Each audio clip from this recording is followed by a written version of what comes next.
Alright, so we got just another day in the shop here. I got a 23 layer billet in the forge right now. It's raining. I got this hook that I made the other day to hang up the big hog splitter. So I'm just going to go ahead and finish it up, and straighten it up, and we'll get it ready to hang the hog splitter.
Okay, there it is.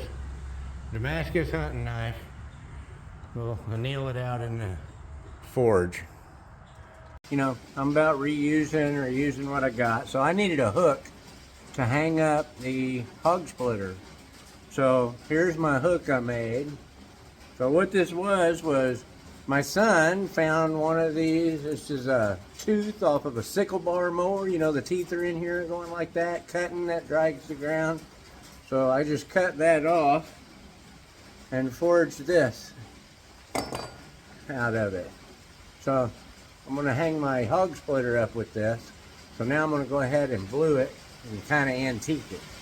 I'm just going to use some glue. I got me a little rag here. Nothing real important. I'm just going to get some glue on my rag. Just going to touch it there, touch it there. Just give it some ugly spots, I guess you could say. All right.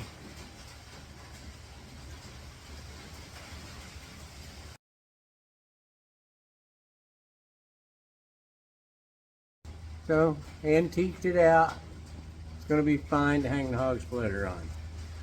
So now what I need to do is need to hose it off, blow it off, and squirt it with some WD-40. Right? That'll stop the bluing and oil it good. There it is. A hook to hang my hog splitter. I went ahead and put my stamp on it too, but it's going to hang it real nice and it'll look real nice too.